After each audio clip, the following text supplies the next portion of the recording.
اللہ کے نام سے شروع جو بڑا مہربان نہایت رحم والا ہے۔ لوگوں سے حالات پوچھنے کی بجائے حال چال پوچھیں، ان کے درد کو محسوس کریں تاکہ ہمیں بھی معلوم ہو کہ لوگوں کی دنیا ہماری دنیا سے کس قدر مختلف ہے اور وہ اپنی دنیا میں کس طرح کی زندگی جی رہے ہیں۔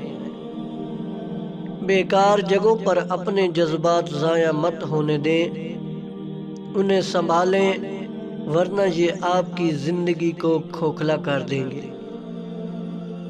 زندگی کے بارے میں جتنی زیادہ سمجھ ہوگی اتنا ہی زیادہ آپ دنیا کی نظروں میں کامیاب انسان کہلائیں گے۔ عارضی اور وقتی خوشیاں طویل مدت خوشیوں کی دشمن بنتی جا رہی ہیں۔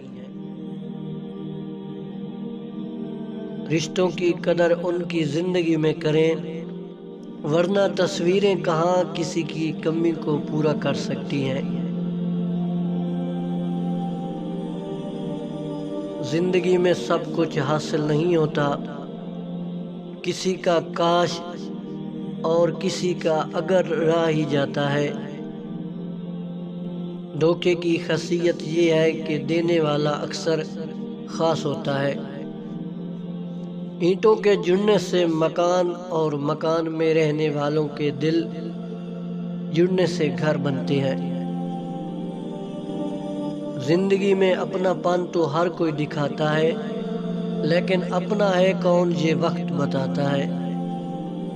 اگر تمہاری ماں تمہارے غصے کی وجہ سے تم سے بات کرتے ہوئے ڈرتی ہے تو پھر تم افسوس کرو کیونکہ تم نے اپنے ہاتھوں سے مغفرت کا دروازہ بند کر دیا۔